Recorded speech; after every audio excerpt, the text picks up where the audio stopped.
Live from New Delhi, you're watching DD India Live, India's voice to the world. I'm Lipakshi Khurana. Coming up in the next 30 minutes. US urges Americans to leave West Asia due to safety concerns. Trump says Iran war projected to last 4 to 5 weeks but could stretch longer. Iran conflict disrupts global trade as shipping companies order vessels to find shelter. Traffic on world's most vital sea route grinds to a minimum. Oil, gas prices surge.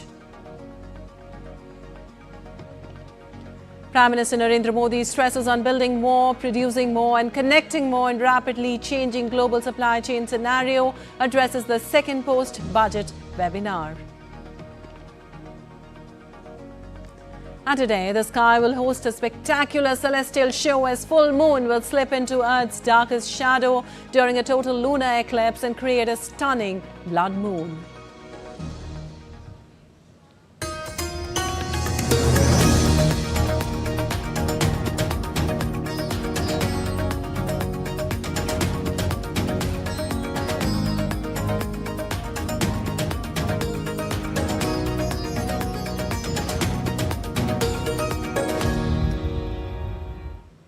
And news just coming in. U.S. Embassy in Kuwait closed indefinitely over regional tensions.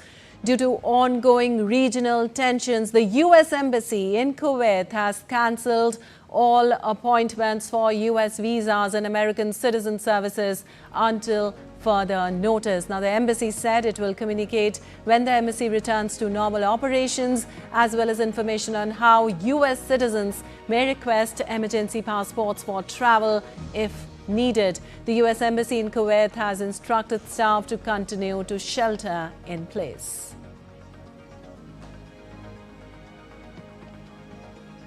Well, the news just coming in. U.S. Embassy in Kuwait closed indefinitely over regional tensions. Due to ongoing regional tensions, the U.S. Embassy in Kuwait has cancelled all appointments for U.S. visas and American citizen services until further notice. The embassy said it will communicate when the embassy returns to normal operations, as well as information on how U.S. citizens may request emergency passports for travel if needed. The U.S. Embassy in Kuwait has instructed staff to continue to shelter in place.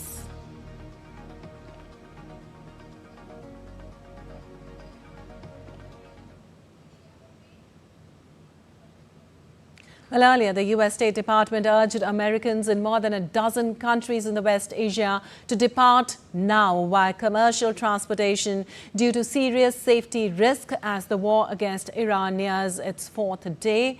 The countries listed by the department included Bahrain, Egypt, Iran, Iraq, Jordan, Israel, the West Bank and the Gaza Strip, Lebanon, Oman, Kuwait, Qatar, Saudi Arabia, Syria, the United Arab Emirates and Yemen. The U.S. State Department has also activated an interagency emergency task force to manage the situation and coordinate the United States' response to the conflict. In a video message, U.S. Secretary of State Marco Rubio informed its citizens regarding the important contact information.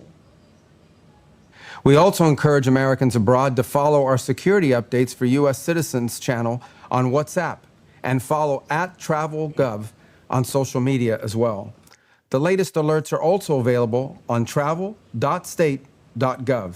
That's our website, travel.state.gov. Americans in the Middle East, you can reach the Department of State 24 hours a day, 7 days a week at the following phone number: 1-202-501-4444. Well, U.S. President Donald Trump on Monday said that he ordered the attack on Iran to thwart its nuclear and ballistic missile programs, vowing to pursue the conflict for as long as necessary. In his first public remarks after Iran attack, Trump outlined objectives of U.S. military action on Iran as the last best chance to eliminate the threat posed by the Iran regime. This was our last best chance to strike what we're doing right now and eliminate the intolerable threats posed by this sick and sinister regime. And they are indeed sick and sinister. Our objectives are clear. First, we're destroying Iran's missile capabilities, and you see that happening on an hourly basis, and their capacity to produce brand new ones, and pretty good ones they make. Second, we're annihilating their Navy. We've knocked out already 10 ships. They're at the bottom of the sea. Third, we're ensuring that the world's #1 sponsor of terror can never obtain a nuclear weapon, never going to have a nuclear weapon. I said that from the beginning. They're never going to have a nuclear weapon. They were on the road to getting one legitimately through a deal that was signed foolishly by our country. And finally, we're ensuring that the Iranian regime cannot continue to arm, fund, and direct terrorist armies outside of their borders. Well, the U.S. president has refused to rule out deploying U.S. ground troops to Iran. In an interview to a U.S. news channel, Trump said he would consider putting troops in Iran if necessary, as his administration offered conflicting timelines on how long the military operation would continue. In the same interview, Trump said the operation was right on schedule, way ahead of schedule in terms of leadership, claiming rapid progress against Iranian command figures and military infrastructure. Meanwhile, in his first public comments on the strikes in Iran, U.S. Defense Secretary Pete Hegseth also declined to rule out the deployment of ground troops. President Trump ensures that our enemies understand we'll go as far as we need to go to advance American interests. But we're not dumb about it. You don't have to roll 200,000 people in there and stay for 20 years. Well, Trump further said that the U.S. military campaign in Iran was going ahead of schedule without providing details. He added the U.S. campaign had been projected to last 4 to 5 weeks, but that it could go longer. We have the strongest and most powerful by far military in the world, and we will easily prevail. We're already substantially ahead of our time projections, but whatever the time is, it's okay. Whatever it takes, we will always, and we have right from the beginning, we projected 4 to 5 weeks, but we have capability to go far longer than that. While U.S. Secretary of State Marco Rubio said U.S. forces would not deliberately target a school after Iranian state media reported over 160 people were killed in a strike on a girls' school on the first day of the U.S. and Israeli attacks on Iran. The United States would not deliberately target a school. Our objectives are missiles, both the ability to manufacture them and the ability to launch them, and the one-way attract drones. That would be our focus, and that's what we would be focused on. We would have no interest and, frankly, no incentive to target civilian infrastructure. The Iranians are, on the other hand, targeting civilian infrastructure. You guys have seen it. I'm sure you've seen it. They're hitting hotels. They're hitting embassies. They're hitting airports. They're hitting oil infrastructure. Well, it'd be very tragic, but I can't speak to the details behind it because I just don't have it. It would be a tragic outcome if it's happened. I don't have the details as to what led to it. But what is clear is that the United States would not deliberately target a school. Well, in other developments from West Asia, the United States Embassy in Riyadh confirmed an attack on its premises and urged people to stay away, saying it would be closed on Tuesday. Earlier, Saudi Defense Ministry spokesman in a statement said the attack by 2 drones on early Tuesday on the U.S. Embassy in Riyadh sparked a small fire. Trump warned that the United States would retaliate soon after its embassy in the Saudi capital Riyadh was struck by suspected Iranian drones. Also, Qatar's military, meanwhile, intercepted 2 ballistic missiles early on Tuesday morning. Defense Ministry in a statement said the threat was dealt with immediately upon detection. Meanwhile, Israeli forces are continuing their attacks on Tehran, striking the IRIB state broadcaster on Tuesday. Iran's state broadcaster reported 2 explosions near its Tehran headquarters, but said it was continuing to broadcast amid the ongoing Israeli-US strike campaign. IRIB serves as Iran's state media network. It has a huge role in official communications and national broadcasting across Iran. Also, Israel's military said on Tuesday that it had launched strikes on Hezbollah targets, including command centers and weapons storage facilities in Lebanon's capital, Beirut, after warning it would press ahead with its campaign against the Iran-backed group. Meanwhile, oil prices rose for a third day on Tuesday amid heightened fears of supply disruptions from the key West Asian producing region. Also, Brent crude futures were at $78.83 a barrel, while U.S. West Texas Intermediate crude jumped 1% to $71.97 a barrel. Tankers and container ships are avoiding the waterways as insurers have cancelled their coverage for vessels. European gas oil futures gained 2.7% to $909.50 a metric ton after climbing 18% on Monday. Well, the concerns about transiting the waterway are increasing as Iranian media reported that an Iranian Revolutionary Guard senior official saying the Strait of Hormuz is closed and Iran will fire on any ship trying to pass. Analysts expect oil prices to remain elevated over the coming days while markets focus on the impact of escalating conflict.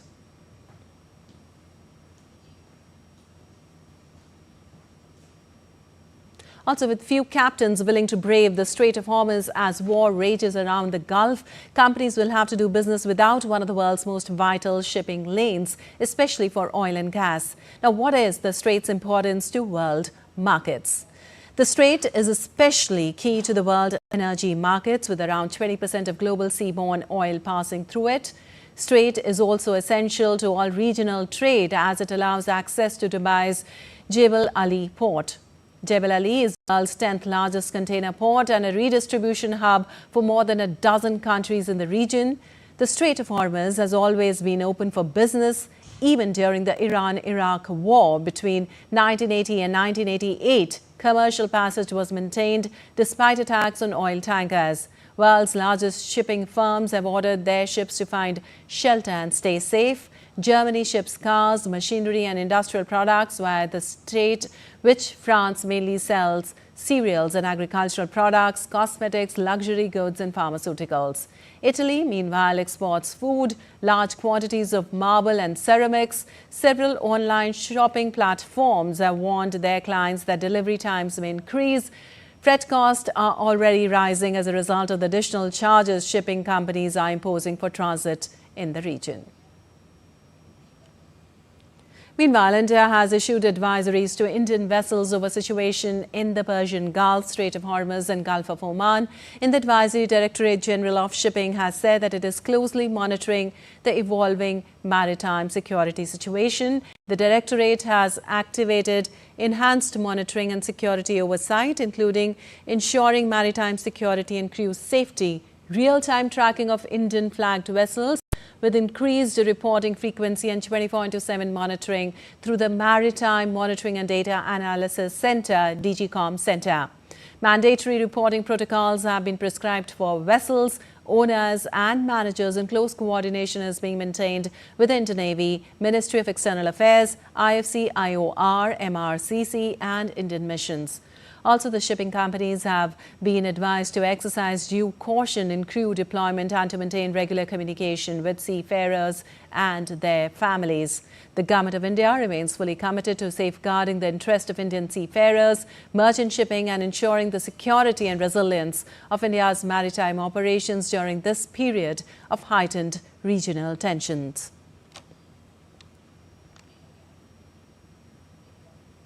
And Wall Street's main indices fell decisively at the start of the session but recovered throughout the day. While the Dow still finished lower, the Nasdaq ended in positive territory and the S&P 500 eked out a small gain. Equities took a harder hit in Europe and Asia as investors looked beyond stocks in favor of the dollar and gold. The greenback jumped around 1% against its major rivals. Gold prices finished 0.8% higher after a bigger increase earlier in the day. And India's Ministry of Civil Aviation is closely monitoring the evolving airspace situation in parts of the Middle East and its impact on international flight operations. Indian carriers have undertaken calibrated adjustments to their schedules, with long-haul and ultra-long-haul operations being progressively resumed through alternative routings that avoid restricted airspace. Aircraft and crew repositioning measures are underway to restore operational stability at the earliest. Special arrangements are being made to facilitate the movement of stranded passengers. Airlines are deploying additional capacity where required and coordinating closely with foreign aviation authorities and Indian missions abroad to ensure safe and orderly passenger movement.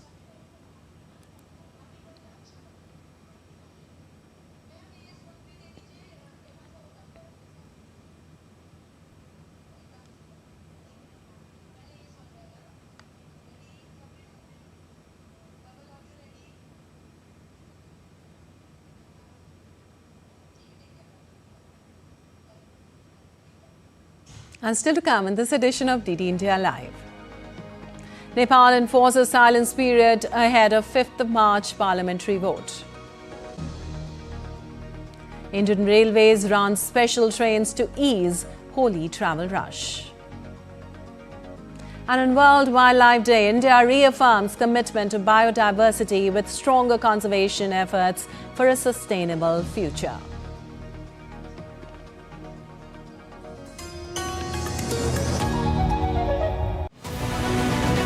This week on Defense Dynamics, does the Indian Air Force need a 5th generation fighter now to counter China's Chengdu J-20? With AMCA still in the pipeline, we weigh the pros and cons of the F-35 Lightning II and Sukhoi Su-57. We decode Israel's air defense shield, Iron Dome, David's Sling and Arrow, and what India can learn from it. India inducts INS Anja Deep, boosting coastal anti-submarine capability, why it matters. Catch the full analysis this Wednesday at 8 PM IST only on DD India.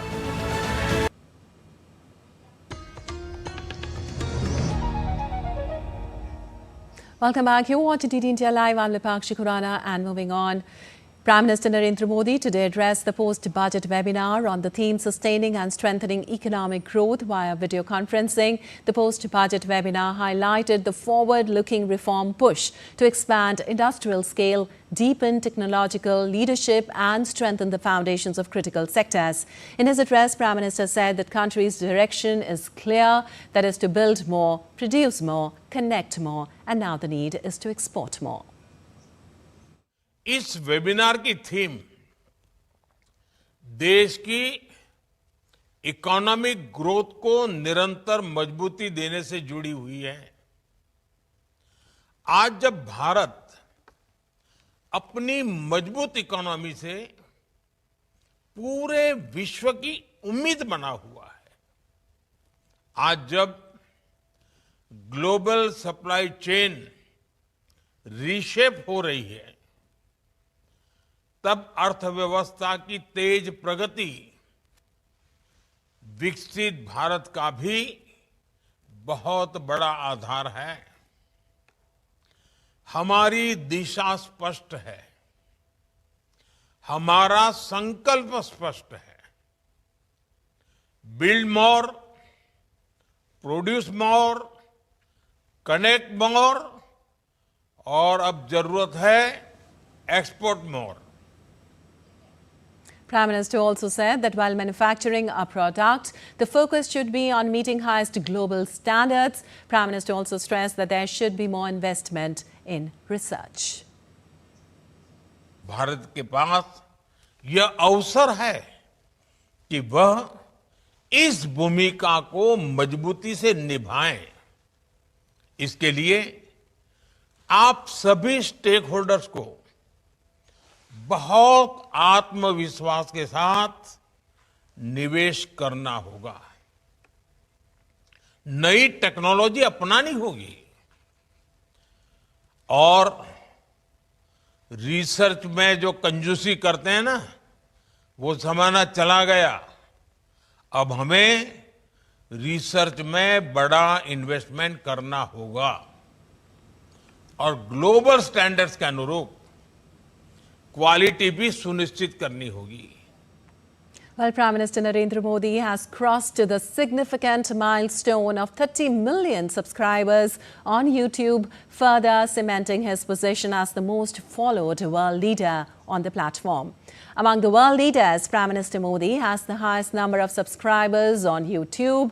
As per the rankings, he's comfortably ahead of other world leaders in the category. Prime Minister Modi has more than 7 times the number of subscribers compared to US President Donald Trump, underlining the scale of his digital outreach and engagement worldwide. With over 30 million subscribers, Prime Minister Modi's YouTube channel stands as the most subscribed globally.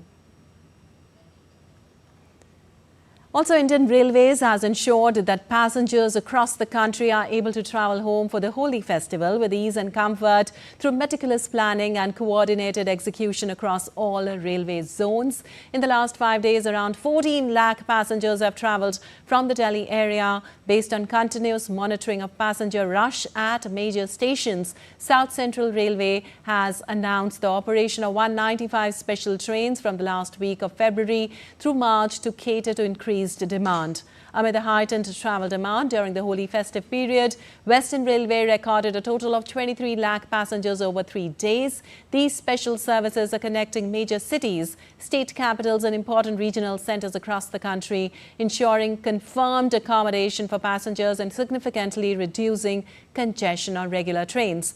Indian Railways continues to monitor passenger demand closely and remains committed to providing safe, efficient and passenger-friendly services during peak travel seasons. Let's now get you some news from Nepal. The Himalayan nation is preparing for 5th of March national elections. The Election Commission of Nepal has directed the monitoring officers to effectively implement the Code of Conduct until the voting day. More than 3,400 candidates are in fray for the March 5th polls. Nearly 19 million people will take part in the ballot for Nepal's House of Representatives, the lower of the country's 2 houses of parliament. They will elect 275 members of parliament through a mixture of first-past-the-post voting and proportional representation. The general election will be the first the country has held since deadly youth-led protests toppled the government in September 2025. Well, a total lunar eclipse is set to take place in India as well as across several time zones on 3rd of March. In this, the moon moves from right to left, passing through Earth's shadow. A total lunar eclipse occurs when the Sun, Earth and the Moon are precisely aligned and the Earth comes between the Sun and the Moon and blocks any direct sunlight from reaching the Moon. In the Indian context, the experience will vary by region. Most of the places in India will observe the ending of the lunar eclipse at the time of moonrise, except some places of northeast India and Andaman and Nicobar Islands, where the end of the totality phase of the eclipse will also be visible. The eclipse is slated to begin at 3:20 p.m. Indian Standard Time, with the totality phase starting at 4:34 p.m. Indian Standard Time.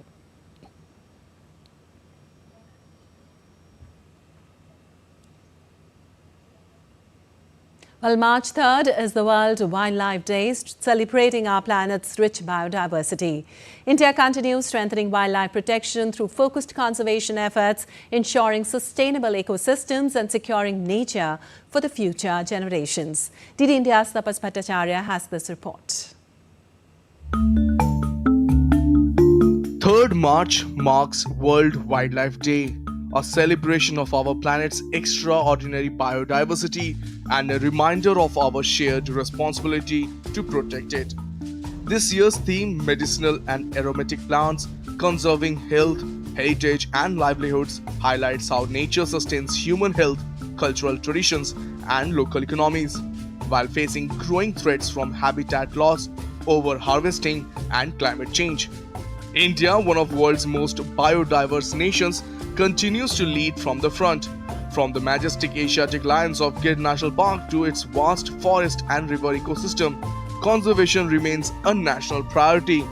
Under the leadership of Prime Minister Narendra Modi, flagship initiatives like Project Lion, Project Tiger, Project Cheetah and Project Dolphin are strengthening wildlife protection and habitat restoration across the country. Wildlife supports livelihoods, food security, medicine and ecological balance. protecting it is not just about saving species, it is about securing our own future. On this World Wildlife Day, let us renew our commitment to conserve it for generations to come. Taposh Bhattacharya's report, DD India. And on the World Wildlife Day, Prime Minister Narendra Modi reaffirmed commitment to conservation, sustainable practices and protecting habitats so that our wildlife continues to thrive. Sharing a post on social media, Prime Minister Modi wrote, and I quote, "World Wildlife Day is about celebrating the incredible fauna diversity that enriches our planet and sustain our ecosystems. It is a day to acknowledge everyone working towards wildlife protection." He further wrote, the NDA government has undertaken numerous efforts for wildlife protection. This includes the setting up of the International Big Cat Alliance, an exceptional forum to share best practices with fellow nations. Other efforts include those aimed at protecting the great Indian bustard, gharial, sloth bear and translocation of cheetahs.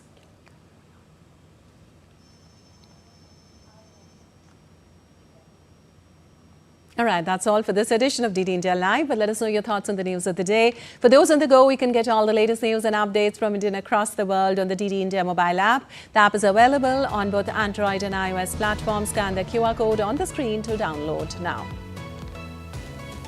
We'll be back with more news as it breaks here on DD India. I'm Lipakshi Khurana from all of us here in Delhi. Thanks for watching DD India Live.